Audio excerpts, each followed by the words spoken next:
Благодарам, председателка. Почитувана министерка, заменик министер, почитувани колеги, македонска јавност, медиуми. Денес зборуваме за предлог ребалансот на буџетот за 2026 година, гледајќи го само низ бројки. Но јас ќе зборувам од еден сосема друг аспект. Од аспект на способноста на една влада да препознае нови предизвици, да реагира навреме и да ги насочи средствата таму каде што ќе дадат најголем ефект. Добриот буџет не е оној што останува непроменет по секоја цена. Добриот буџет е оној што знае да се приспособи на реалноста, а при тоа да не ја изгуби својата развојна компонента. Токму тоа го прави овој ребаланс. Во време кога светот се уште се соочува со економски и геополитички неизвестности, владата не избира кратење на развој.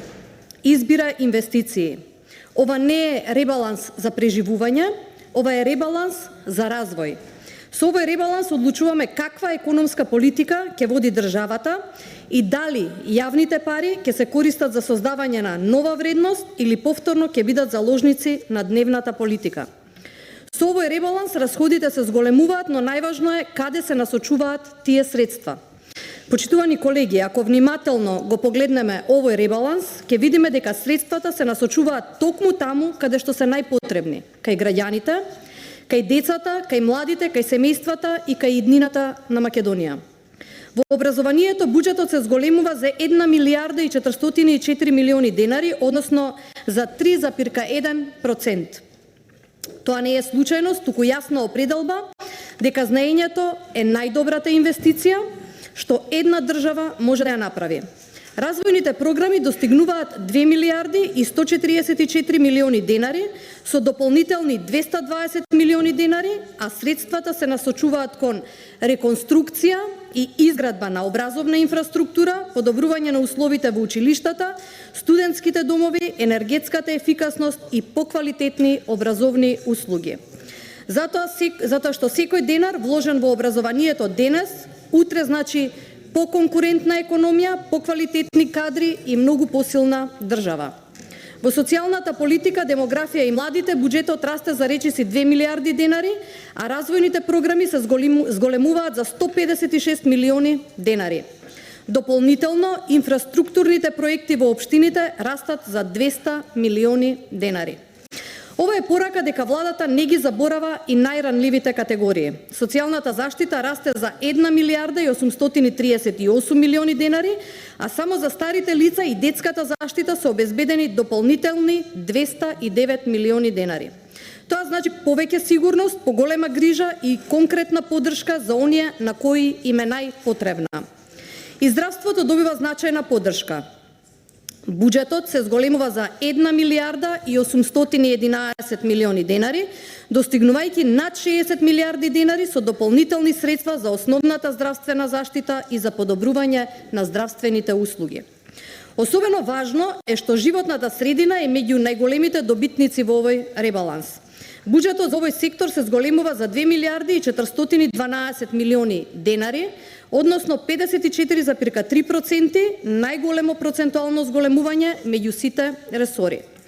Само за заштита на животната средина се издвојуваат дополнителна 1 милијарда и 728 милиони денари, од кои 1 милијарда и 607 милиони се наменети за намалување на загадувањето, а дополнителни средства се обезбедени за управување со отпад, отпадни води и еколошка инфраструктура. Ова е доказ дека економскиот развој и заштитата на животната средина можат и мора да одат заедно. Министерството за транспорт добива дополнителни 1,4 милијарди денари, а за изградба и модернизација на патната и транспортната инфраструктура. Обезбедени се дополнителни средства за поддршка на граѓаните, без да се доведе во прашање редовната исплата на платите, пензиите и социјалните надоместоци. Тоа е разликата меѓу неодговорно трошење и одговорно управување со јавните финансии. Токму затоа овој ребаланс е доказ за финансиска стабилност, дисциплина и капацитет на владата да управува со државата. Ребалансот ги приспособува јавните финансии на реалните економски услови со цел да се задржи економската активност и да продолжат развојните проекти. Капиталните инвестиции се зголемуваат за 5,8 милиарди денари, што е околу 14,5% повеќе во однос на првично планираните. Тоа е јасна порака дека владата инвестира во развој, а не во непродуктивни трошења. Со овие средства се инвестира во Коридор 8, Коридор 10Д, автопат Скопје-Блаце, водоводни канализацијски системи, пречистителни станици, реконструкција на училишта, градинки, студентски домови и проекти за рурален развој. Во железничката инфраструктура продолжува изградбата на источниот дел од железничкиот Коридор 8, делницата Белјаковце, Крива Паланка, како и проектот за заеднички граничен премин и железничка станица Табановце. Да ја споменеме и поддршката на општините и да испратиме силна порака и кон нив. Развојот не смее да заврши само во Скопје. Развојот мора да стигне во секоја општина. Децентрализацијата добива дополнителни 1 милиарда и 491 милион денари, а капитални инфраструктурни проекти во општините се зголемуваат за 1 милиарда 685 милиони денари. Тоа значи повеќе локални патишта, училишта, градинки, водовод, канализации и проекти кои директно го подобруваат животот на граѓаните. Ова е суштинска разлика. Не трошиме за да покриеме проблеми, инвестираме за да создадеме нови вредности. Ги зголемуваме средствата таму каде што останува трајна вредност. Платите се исплаќаат, пензиите се исплаќаат, социјалните права се исплаќаат. И ова не се трошоци, тоа се инвестиции. Почитувани колеги, овој ребаланс покажува дека владата има јасен план, а тоа е да обезбеди редовна исплата на плати, пензии и социјални права, а истовремено да ги засили инвестицијскиот циклус во инфраструктурата. Овој ребаланс не е документ на краткорочни мерки, тој е документ што инвестира во човекот, во младите, во образованието, во здравието, во животната средина и во локалниот развој. Тоа е одговорна економска политика. Тоа е политика што создава услови за повисок економски раст, нови инвестиции и подобар животен стандард. Граѓаните не бараат политички театар, тие бараат резултати, бараат институциите да функционираат, бараат инвестиции и бараат подобар живот. Овој ребаланс токму тоа го овозможува.